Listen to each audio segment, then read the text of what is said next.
Assalamualaikum warahmatullahi wabarakatuh.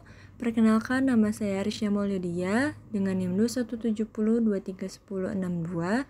Di sini saya akan menampilkan sebuah video yang bersih tentang materi evaluasi QoS atau Quality of Service dan manajemen bandwidth dalam jaringan. Berikut kita masuk ke dalam penjelasan materinya. Oke, yang pertama ini merupakan penjelasan dari Quality of Service atau QoS. Nah, QoS ini adalah serangkaian teknologi yang digunakan dalam jaringan untuk menjamin kinerja layanan tertentu, terutama untuk aplikasi yang sensitif terhadap waktu seperti video streaming, VoIP atau Voice over IP, atau game online. Dan manajemen bandwidth adalah proses mengatur alokasi dan penggunaan bandwidth di jaringan untuk memastikan efisiensi dan performa optimal. Ini penting untuk menghindari kemacetan, terutama di bagian yang digunakan oleh banyak perangkat seperti aplikasi. Selanjutnya terdapat parameter QoS yaitu latensi, waktu yang dibutuhkan data untuk melakukan perjalanan dari sumber ke tujuan.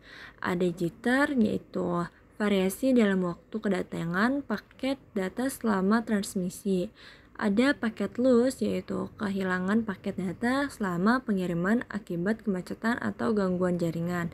Yang terakhir ada throughput, yaitu jumlah data yang berhasil ditransmisikan dalam satu periode waktu tertentu. Selanjutnya ada ilustrasi dari latensi. Nah, di sini ada one way communication atau hanya ada alur komunikasi satu arah saja dari telepon ke server atau sebaliknya. Contoh penerapannya itu panggilan suara yang hanya mengirimkan informasi dari satu pihak seperti pengumuman otomatis atau pesan suara. Berikutnya terdapat round trip communication. Terdapat alur komunikasi dua arah antara telepon dan server. Contoh penerapannya, panggilan interaktif di mana kedua pihak dapat berbicara dan mendengarkan secara bersamaan. Umumnya, latensi jaringan bukan hanya satu-satunya sumber penundaan dalam panggilan batal yang mengkonversi audio antara format analog dan digital. Di setiap akhir panggilan membutuhkan waktu seperti halnya pembingkaian dan penafsiran data audio jika ada transcoding antara format digital. Bahkan lebih banyak ini tidak dimasukkan untuk membuat pengguna merasa putus asa. VoPI sudah bisa melakukan panggilan telepon secara real time antara orang di seluruh dunia. Pada latensi troubleshooting, jika latensi mempengaruhi panggilan estresik, ada beberapa hal yang bisa dilakukan, yaitu hilangkan transcoding konfigurasi perangkat untuk mengirim media langsung satu sama lain melalui tanda bintang. Jika memungkinkan, SIP dan IIS keduanya memiliki mekanisme untuk ini, bahwa dalam menyelesaikan masalah latensi seringkali memerlukan perubahan di luar tanda bintang, meskipun ini bukan tetapi untuk mendapatkan saran jaringan yang mendalam. Di sini terdapat low jitter atau jitter rendah, yaitu pada bagian atas terlihat paket data dikirim dengan interval yang stabil, yaitu 100 mili per second setiap paketnya. Jitter rendah menunjukkan koneksi stabil dan konsisten, sehingga suara terdengar jelas tanpa gangguan. Sedangkan pada high jitter atau jitter tinggi, pada bagian bawah paket data tiba dengan interval waktu yang tidak konsisten, yaitu 50, 150, dan 100 mili per second.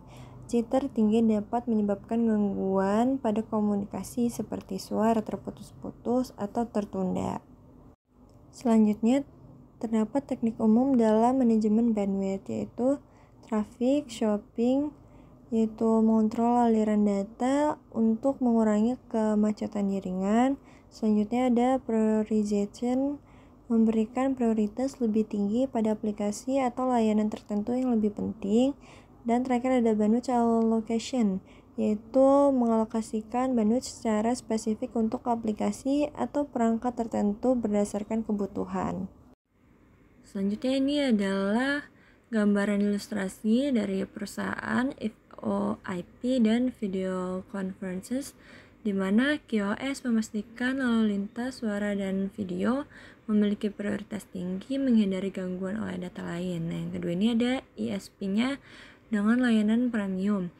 Pelanggan premium mendapat jalur prioritas dengan bandwidth stabil, sementara layanan reguler memiliki prioritas lebih rendah. Dan ada jaringan universitas, di mana bandwidth dibatasi untuk situs non-penting yang tidak penting. Seperti streaming selama jam kerja, prioritas diberikan pada aktivitas akademis saja.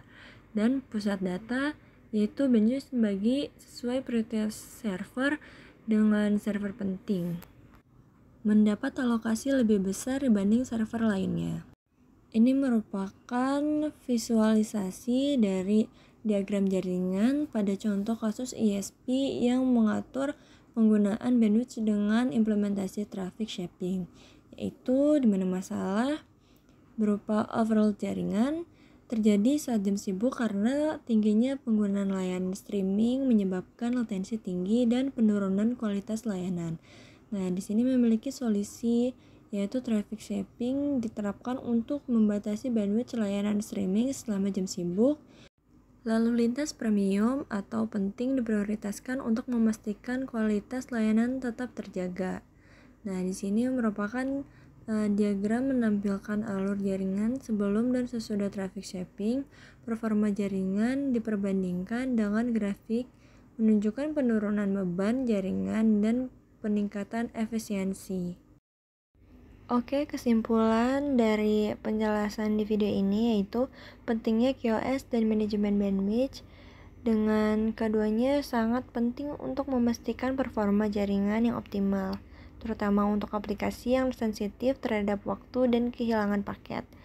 Dan konsep QoS meliputi parameter seperti latensi, jitter, paket loss, dan throughput untuk memastikan kualitas layanan yang konsisten. Yang ketiga yaitu ada manajemen pada bandwidth. Teknik seperti traffic shaping, prioritization, dan bandwidth allocation digunakan untuk mengoptimalkan penggunaan bandwidth.